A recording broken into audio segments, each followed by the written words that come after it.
bien, au coin du feu, une nouvelle journée de travail à l'atelier de la vigne avec un nouveau carton, un nouveau moteur. Alors le tas de moteur diminue, tant mieux. Un client nous a envoyé un moteur, je pense que c'est un moteur de Solex, mais le mieux pour le savoir, eh bien c'est de l'ouvrir. Voilà, alors a priori c'est un gros patchwork de pièces qui auraient été prises donc à la boutique de l'atelier qu'il faudrait monter. Alors on va vérifier bien sûr si c'est tout d'origine atelier de la vigne, parce que vous le savez bien sûr, je ne monte pas les pièces qui proviennent d'autres fournisseurs parce que je les connais pas, donc je peux pas évidemment les monter et je peux pas les garantir. A priori par exemple ce truc là qui est un gicleur variable, moi je vends pas ça, donc cette pièce je peux pas la monter parce que c'est pas moi qui les fournit, je sais pas ce que c'est. Ça c'est des, je sais pas ce que c'est, c'est des pompes de flash, donc je vois pas ce que ça fout là dedans. Bon, on va faire le tri parce que ça m'a l'air d'être un joyeux foutoir. Bon, on a rapidement trié tout ça. Donc à droite les pièces qui repartent, à gauche les pièces qui restent et qu'il faut traiter. Alors j'ai eu un petit mot là du monsieur. Donc il veut que le moteur corresponde à 4 critères. Un départ facile, oui. Une fiabilité, oui. Du couple, oui. Et une rapidité entre 35 et 40 km/h maximum. Bon. Eh ben écoutez, moi avec tout ça, avec les pièces que j'ai, je pense qu'il va avoir facilement tout ça.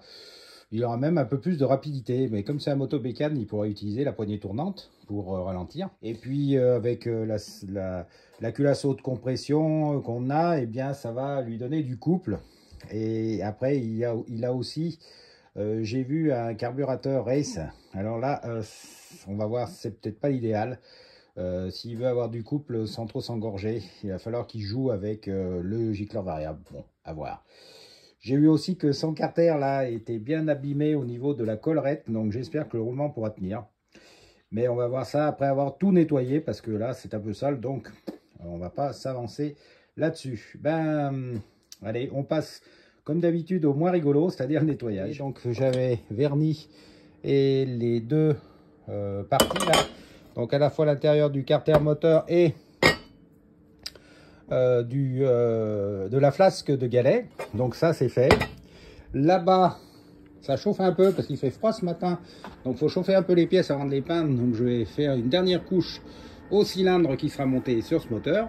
Et puis entre temps j'ai bien réfléchi. J'ai contacté avec le client le moment où on a démonté et le moment où on en est là en fait. Bon, il y a plusieurs choses qui vont pas. D'abord, je pensais, je subodorais, et c'est vrai, et c'est ça, que c'est un Solex MBK, donc avec un levier de relevage, vous savez, un petit peu comme par-dessus. Or, il m'avait fourni une culasse race, et ces culasses race, eh ben, elles ne vont pas sur ce modèle de Solex en particulier. Voilà, ça y est, c'est ces poignées-là. Elles vont pas, donc il va falloir que je lui fournisse une culasse ordinaire équipée. Donc je lui rendrai bien sûr sa culasse race, là, il n'y a pas de souci.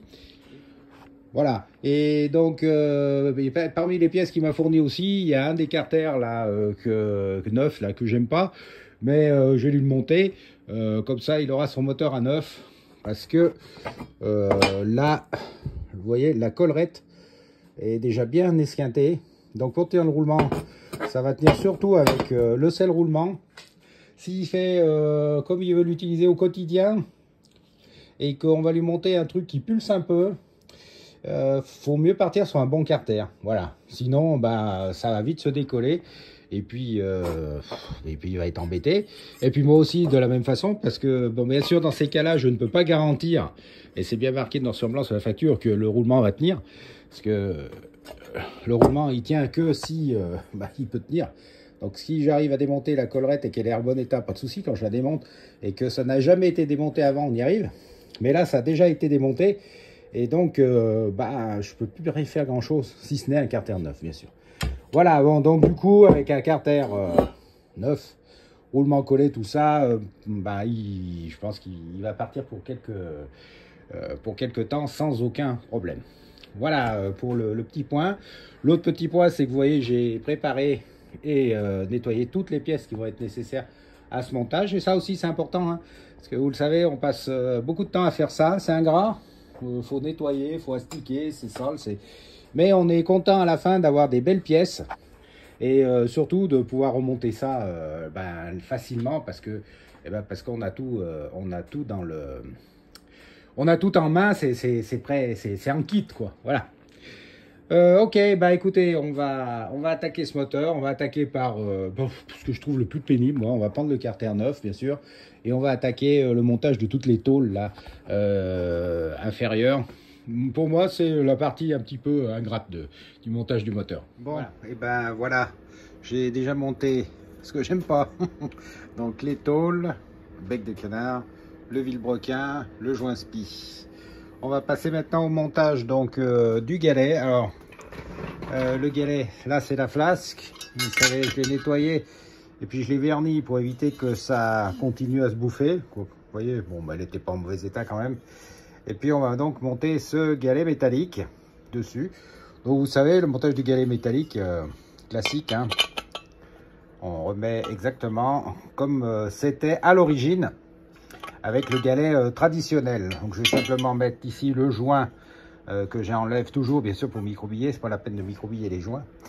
Et puis ensuite on enfilera le galet avec bien sûr une, je prends en même temps, cloche d'embrayage. Et voilà, donc le galet, il s'est mis sans problème, hein. Hop, ça coince. Je vais mettre l'embrayage. Alors je vais commencer bien sûr par mettre le premier écrou. Donc vous le savez, il y a une rondelle, un écrou et le cache. Dans l'ordre pour ceux qui n'ont pas oublié, une rondelle plate, fine, au fond là-bas. L'écrou, on va serrer fortement, fermement, mais pas comme un bourrin. Et puis après, il y aura le cache. Et pour serrer tout ça, on va bien sûr mettre la pige de calage. Et après avoir mis le centreur d'embrayage, eh bien, on va serrer fermement, très fermement, le deuxième écrou. Voilà. Comme ça, avec cet outil, enfin, vous le savez, l'embrayage ne va pas tourner et serrer plus le premier écrou, parce que sinon, ça va bloquer complètement l'embrayage. Et comme à chaque fois, je répète, on regarde si ça tourne librement, ce qui est le cas, et si le galet tourne librement dans le sens de rotation, bien sûr. Voilà, c'est le cas. Et c'est tout bon. On va pouvoir mettre maintenant la platine d'allumage avec son roulement, et puis on va vite mettre aussi les goujons neufs à la fois sur le carter et sur le carter latéral, le carter moteur et le carter latéral, pour pas les oublier. Et on va mettre la platine, on va serrer les 3 vis et on verra si ça tourne toujours aussi librement. Si ça tourne toujours aussi librement, le bas moteur est ok. Alors voilà, la platine est mise et fixée, donc le vilebrequin il tourne librement et le galet tourne librement aussi, c'est ok. On va passer au montage des goujons. On met des goujons neufs, hein. C'est plus facile. C'est plus facile et en plus j'ai pas les anciens. L'allumage est installé, j'ai réglé donc les rupteurs, une belle étincelle à la bougie.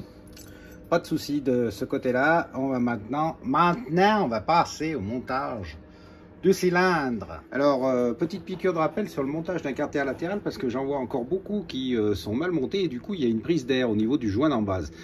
Quand vous montez le carter d'un Solex, en fait si vous le vissez sans faire attention, j'exagère un peu, il peut y avoir une différence de hauteur de joint entre le carter moteur et le carter latéral. Et là bien sûr quand vous mettez votre joint, il peut rompre et du coup il y a prise d'air et ça marche pas. Alors pour le monter correctement c'est assez simple et je vais vous faire voir vite fait comment. Alors d'abord bien sûr vous allez mettre votre joint ici et puis vous allez placer votre carter avec les différents boulons sans les serrer à fond. Donc voilà, vous avez posé votre carter donc sans serrer les boulons, hein, je le montre, et donc vous voyez là que il peut monter ou descendre. Alors pour le caler correctement, en fait, vous avez ce petit outil que j'appelle un outil d'alignement des carters. Vous le mettez ici, en place. Ensuite, vous allez le boulonner avec les écrous que vous utilisez pour fixer votre cylindre. Voilà. Alors, vous boulonnez ça à fond. Vous les boulonnez à fond, comme si vous bloquiez en fait votre cylindre. Ce qui fait que, eh bien, ça va remonter votre carter en position. Et là, il sera, vous savez que votre plan de joint sera parfaitement aligné. Une fois que c'est fait, vous n'avez plus qu'à serrer donc correctement tous vos écrous de tous les boulons qui tiennent le carter latéral. Voilà, c'est bien serré, vous le serrez en croix. Hein. Vous n'oubliez pas la petite rondelle en cuivre derrière. Et une fois que c'est serré, vous allez renlever l'outil d'alignement. Et là, vous savez que votre carter est parfaitement aligné et vous n'aurez pas de problème de défaut à ce niveau-là. Et ça, c'est important. Allez, on va terminer tout ça en montant le piston, les segments et puis bien sûr après le cylindre. Continue le boulot, j'ai monté le cylindre, donc ça sera un cylindre de 41.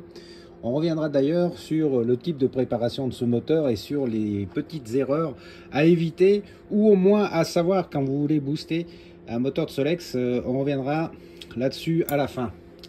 Comme ça, comme ça vous serez obligé d'aller jusqu'à la fin de la vidéo. Non, je plaisante. Mais au moins on fera un petit briefing, débriefing sur comment booster un moteur de Solex et surtout jusqu'où vous voulez aller par rapport à ce que vous souhaitez. Voilà. Ah bon. Et ben les amis, j'ai mis la pompe à essence, le réservoir, la durite de retour, à installer le carburateur. J'ai aussi mis un pot d'échappement parce que ça fait vraiment du boucan si ça démarre. Si ça démarre, parce qu'à présent on va regarder effectivement si il va péter ou pas. Alors comme d'habitude, j'ai engrainé la pompe. Qu'est-ce que tu m'engraines, ça coulait là, il n'y a pas de souci. Je vais voir si ça arrive l'essence au trou du gicleur, comme ça je sais au moins que le circuit d'essence est potable. Et puis ensuite on va remettre un gicleur et le démarrer. Alors, une petite précision, je vous dis toujours, on démarre avec le gicleur d'origine. Alors oui, pour les moteurs avec un carburateur d'origine. Quand le carburateur est un carburateur perf ou race, comme ici si c'est un carburateur perf, vous pouvez encore démarrer avec le carburateur d'origine, gicleur de 28, c'est pas un problème. Si c'est un carburateur race, boisseau plat, tout ça réalisé, je vous conseille de démarrer avec un gicleur de 32. Parce que si vous mettez plus petit, il va y avoir un peu d'essence, il va démarrer, caler, démarrer, caler, démarrer, caler. Et vous allez vous poser des questions, tiens, pourquoi ça marche pas, voilà.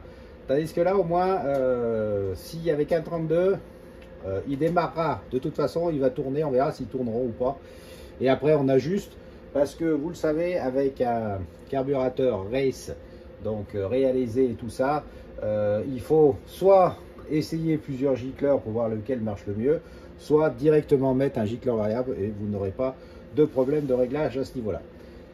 Ceci étant dit, je vais chercher la perceuse. Oui, je sais, je démarre à la perceuse, mais vous savez pourquoi je démarre à la perceuse? Parce que le voleur magnétique est bien en place et que l'écrou est bien serré. Et donc, il n'y a pas de jeu, il n'y a pas de possibilité de casser la clavette. Je le répète. Merci les rageux. Et puis, on va essayer donc de voir si l'essence coule au trou du gicleur. Je vais chercher la perceuse. On fait tourner pour voir si l'essence arrive.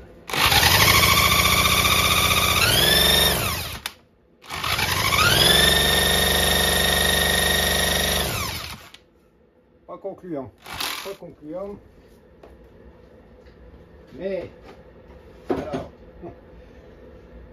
je suis con comme un balai, parce que vous avez sûrement remarqué un truc. Oui, j'ai bien mis la pige de calage, mais, voilà. Ouais, donc elle n'arrive pas d'arriver l'essence. Hein. Je me demande d'ailleurs comment il y a eu un peu d'essence qui est arrivée là tout à l'heure quand je l'ai fait tourner. Il devait y en avoir. Ah oui, je sais, parce que cette pompe, je l'ai essayé par ailleurs. Pour voir si les billes marchaient mieux, il devait rester un peu d'essence à l'intérieur. Bon, voilà, ça m'a induit dans l'erreur. Non. Donc du coup, je vais peut-être serrer cette durite et puis on réessayera. Aïe, aïe, aïe. Bon, voilà, la durite est serrée. Alors, on va réessayer. Comme quoi, vous voyez, on peut faire des centaines de moteurs et toujours faire des âneries. Allez, on recommence. On va voir si ça monte là-haut.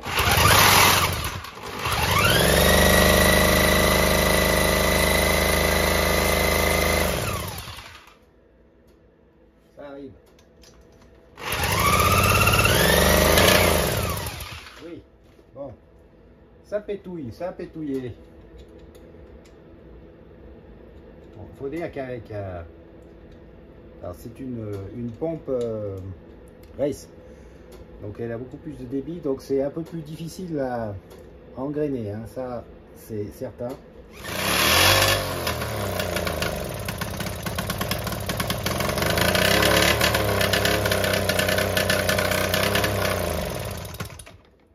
Ça va arriver.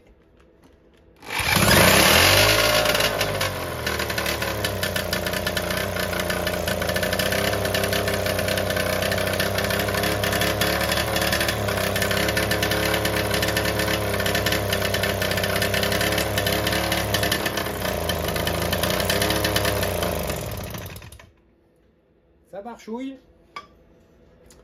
Je vais essayer avec un gicleur variable si ça va bien. Il est monté en stage 41 perf avec une pipe race, un carburateur race et une pompe normale. Pourquoi? Parce qu'on va déjà régler, on va voir si le moteur fonctionne bien avec son gicleur variable et une pompe normale. S'il arrive à bien fonctionner avec une pompe normale, on lui mettra une pompe race, c'est-à-dire creusée, qui permettra d'avoir beaucoup plus d'essence qui arrive au moteur. Mais si ça s'engorge dès le départ, c'est pas la peine, parce que le client veut un Solex qui puisse utiliser au quotidien. Donc pas un engin de course et pas un truc où il faille bricoler le gicleur variable à chaque tour de roue. Donc on va essayer de le démarrer comme ça et voir comment ça tourne. C'est parti.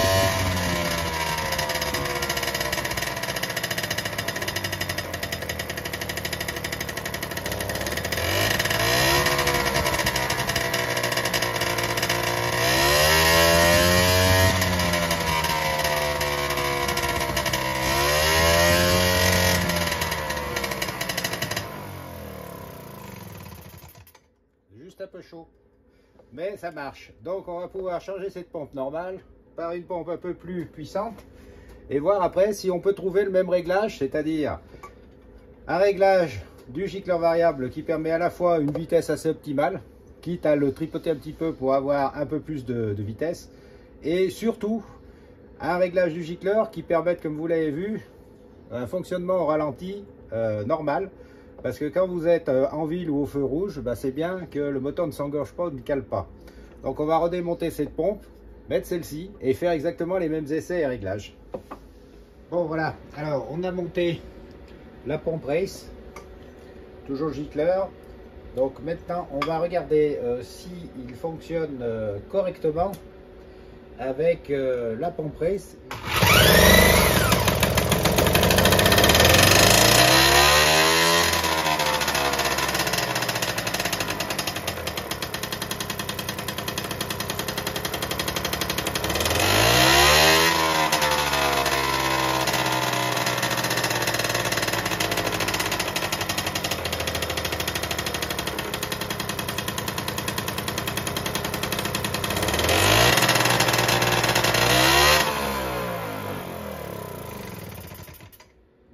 Voilà, grosso modo, ça va.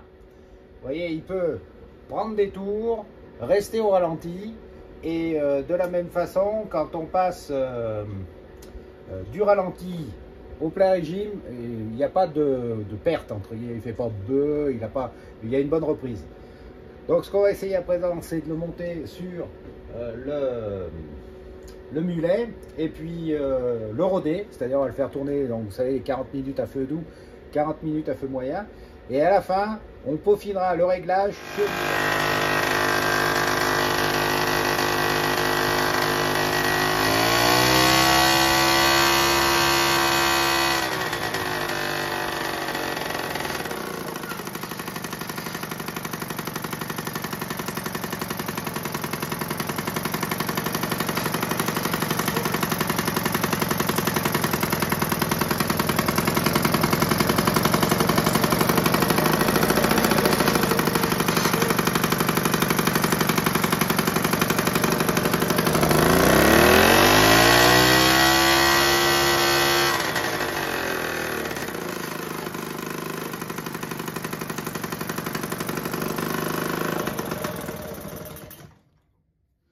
Eh bien, vous l'avez vu, il marche bien. À fond, il va bien. Si on veut un peu plus de vitesse, on tourne un petit peu le gicleur variable. Et autrement, réglé comme il est, eh bien, il résiste bien. Enfin, il résiste bien. Il va bien à fond. Il marche bien au ralenti et il tient aussi le ralenti sans caler. Donc, pas de problème à présent, ça fonctionne. Et bien, voilà, les amis, le moteur remonté avec les pièces donc qui me restaient. Alors, une petite conclusion sur ce moteur. Il s'agit d'un moteur pour un Solex, donc Motobécane.